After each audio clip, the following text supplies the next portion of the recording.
Bismillahirrahmanirrahim. Assalamualaikum warahmatullahi wabarakatuh. Alhamdulillah pada hari ini kita masih berikan kesehatan oleh Allah Subhanahu wa taala hingga dapat melanjutkan materi pembelajaran kali ini.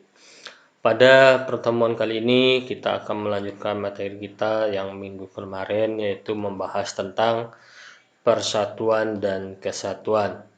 Kali ini kita akan membahas dua sub pokok sekaligus materi pembelajaran kita hari ini. Yang pertama adalah tentang faktor pendorong dan penghambat persatuan dan kesatuan. Yang kedua adalah perilaku menjunjung semangat persatuan dan kesatuan NKRI, yaitu Negara Kesatuan Republik Indonesia.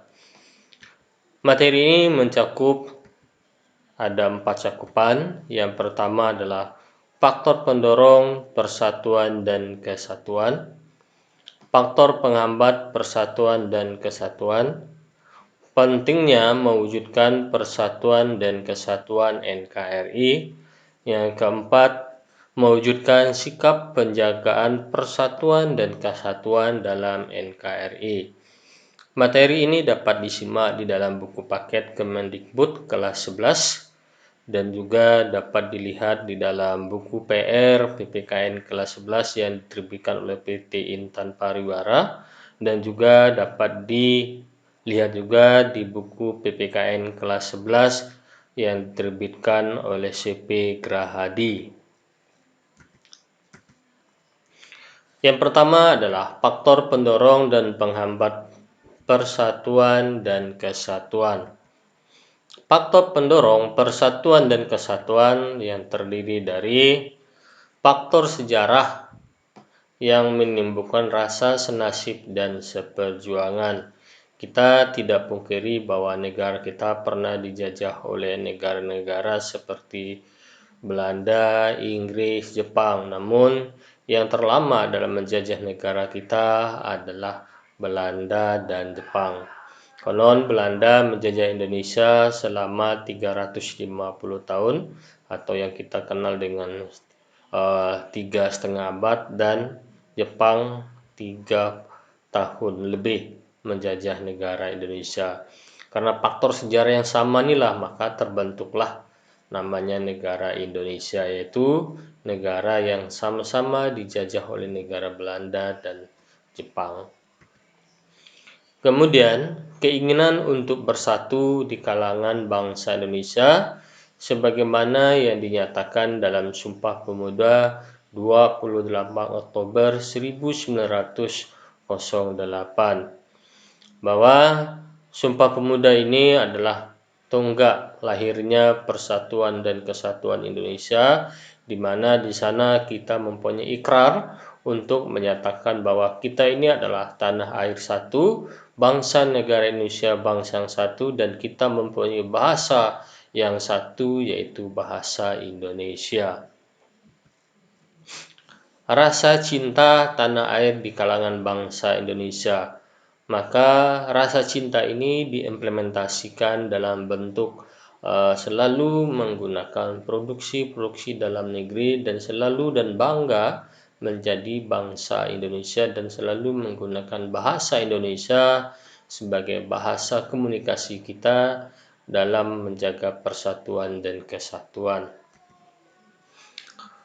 Proklamasi Kemerdekaan, Pancasila, dan Undang-Undang Dasar Negara Republik Indonesia tahun 1945, bendera merah putih, lagu kebangsaan Indonesia Raya, serta bahasa persatuan bangsa Indonesia. Bahwa yang keempat ini adalah salah satu pendorong kita untuk menjadi suatu negara yang satu. Di Indonesia, Pancasila berlaku di seluruh wilayah negara Indonesia. Begitu juga konstitusinya, yaitu Undang-Undang Dasar Negara Indonesia, berlaku untuk semua wilayah negara Indonesia. Kemudian bendera kita juga adalah bendera merah putih yang juga semua berlaku dan dikibarkan di seluruh wilayah negara Indonesia. Kemudian yang kelima, adanya simbol kenegaraan dalam bentuk Garuda Pancasila dengan semboyan Bhinneka Tunggal Ika. Artinya bahwa Burung Garuda itu adalah menyatukan kita dengan adanya simbol di bawah cengkraman burung Garuda, yaitu Bhinneka Tunggal Ika, yang artinya walaupun berbeda-beda tapi tetap satu jua. Artinya bahwa negara Indonesia ini adalah negara yang beraneka ragam dari suku, bangsa, bahasa, adat istiadat, dan budaya.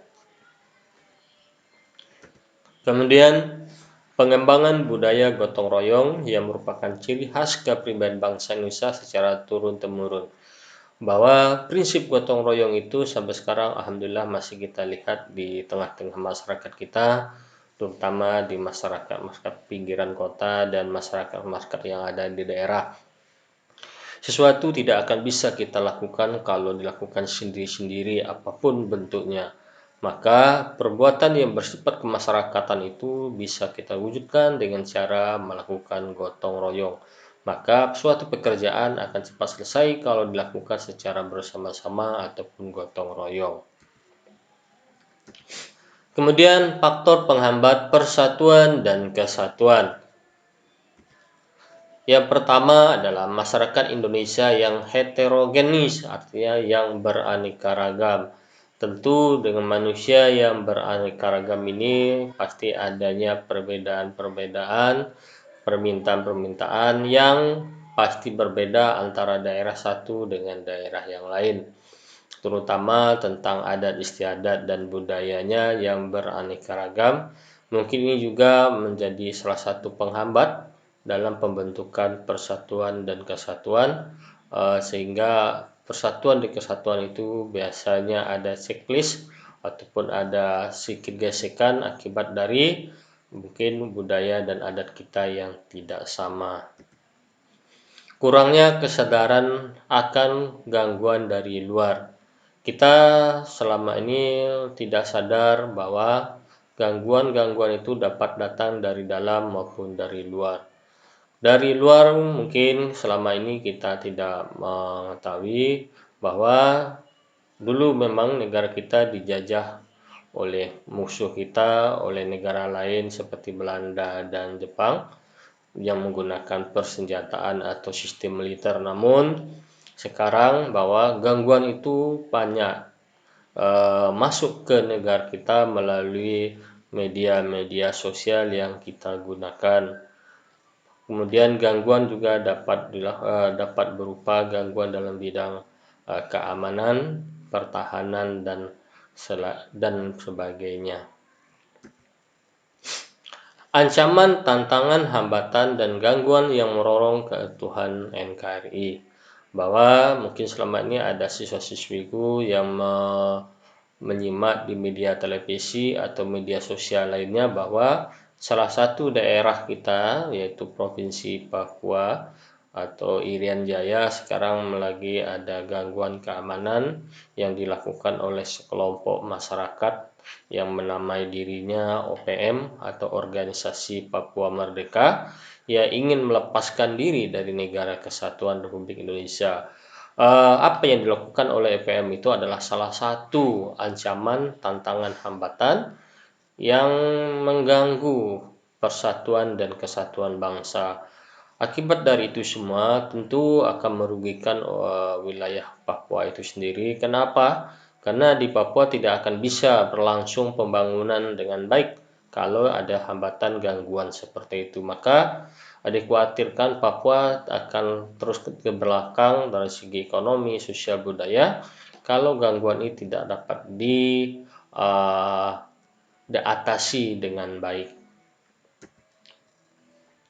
Kemudian yang keempat, ketimpangan dan ketidakmerataan pembangunan. Ya, mungkin kita tidak pungkiri bahwa pembangunan sekarang fokusnya pada daerah-daerah perkotaan, sehingga daerah-daerah pedesaan jarang disentuh oleh pembangunan-pembangunan yang ada.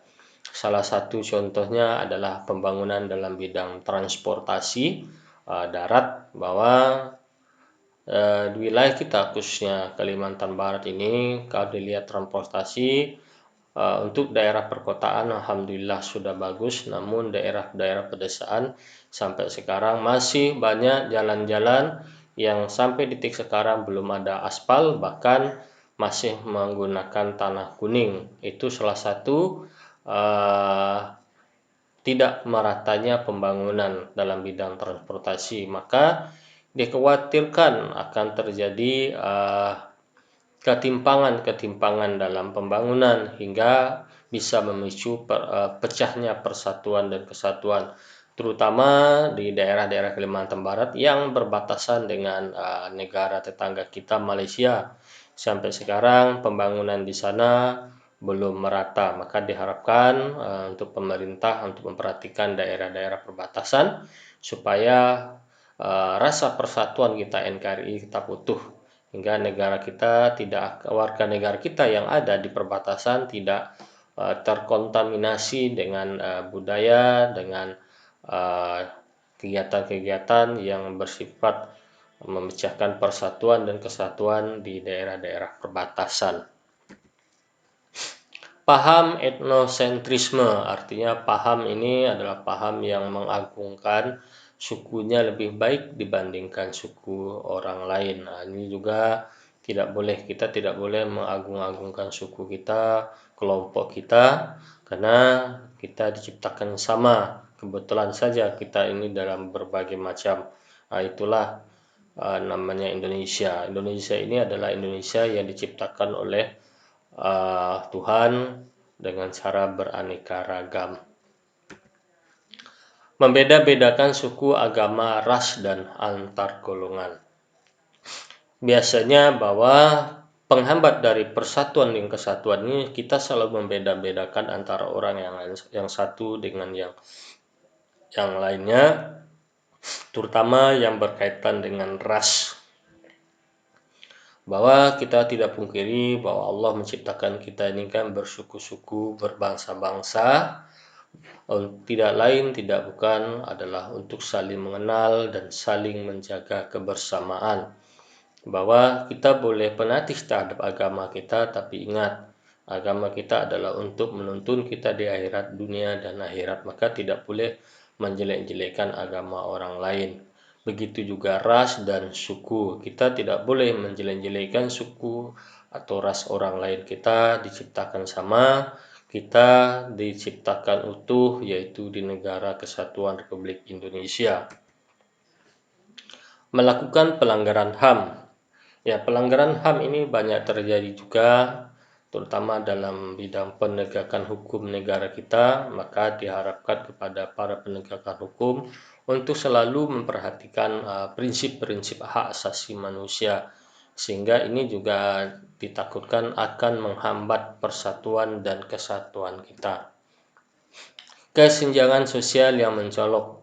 Biasanya kesenjangan sosial mencolok ini adalah kesenjangan dalam bidang ekonomi, di mana kalau kita melihat di daerah perkotaan, manusia bersaing-saing untuk mendapatkan pekerjaan dan mendapatkan harta yang paling banyak, sehingga di daerah pedesaan itu terjadi orang-orang yang minimal ekonominya hingga secara ekonomi sangat mencolok perbedaan, sehingga terjadilah gesekan-gesekan antara yang si kaya dan si miskin, antara kelompok A dan kelompok B, hingga bisa juga menghambat, gesekan tersebut bisa menghambat terjadinya persatuan dan kesatuan.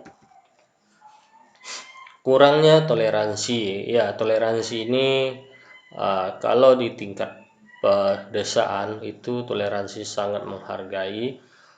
Toleransi ini akan terbentuk juga akan terjadi kalau kita tidak menghargai orang lain, maka tidak akan terjadinya toleransi. Maka diharapkan kita saling menghargai, saling menghormati, dan saling menyayangi. Itulah salah satu tiganya toleransi.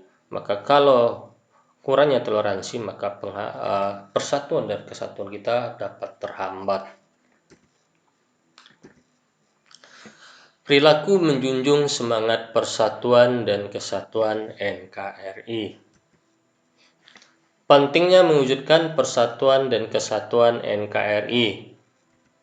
Yang pertama, mengatasi semua perbedaan yang timbul dalam masyarakat. Maka perbedaan-perbedaan itu dapat diatasi kalau kita satu misi, satu tujuan, yaitu membangun negara Indonesia.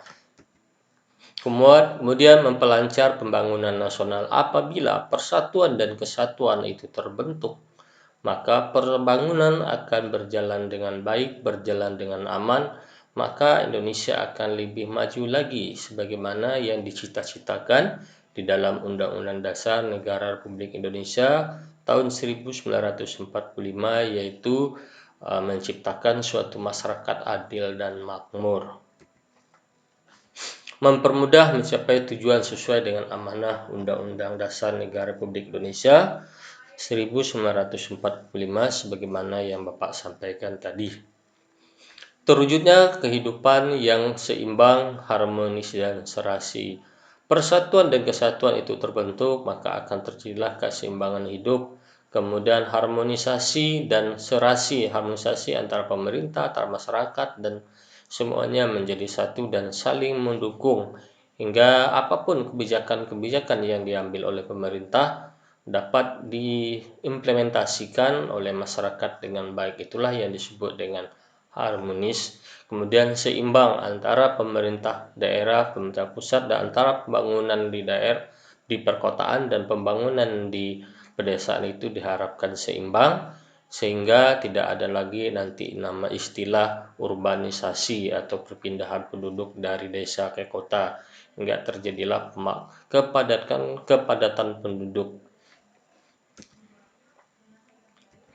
Kemudian wujud sikap menjaga persatuan dan kesatuan dalam berbagai lingkungan. Yang pertama, lingkungan keluarga, yaitu menjaga keakraban dan kerukunan di antara anggota keluarga.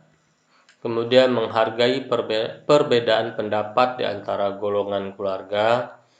Kemudian menjaga baik nama keluarga.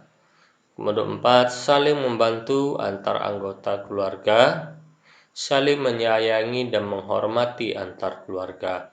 Maka persatuan dan kesatuan terbentuk pertama kali adalah dalam kehidupan berkeluarga. Apabila di lingkungan keluarga harmonis, maka kehidupan persatuan dan kesatuan juga harmonis, sampailah nanti dalam kehidupan dan bidang pendidikan.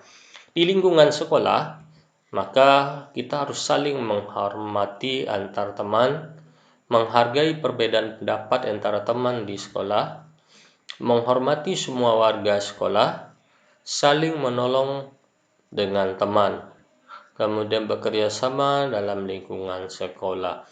Bahwa persatuan dan kesatuan itu dimulai dari lingkungan keluarga. Apabila keluarganya harmonis, maka nanti anaknya ketika masuk sekolah, maka dia akan tetap menjaga persatuan dan kesatuan di antara teman-temannya dan tidak akan membedakan antara kelompok A, kelompok B, hingga terbentuklah namanya persatuan. Bagaimana wujud sikap persatuan kesatuan lagi di dalam lingkungan masyarakat? Kita harus saling menghargai dan menghormati hak orang lain.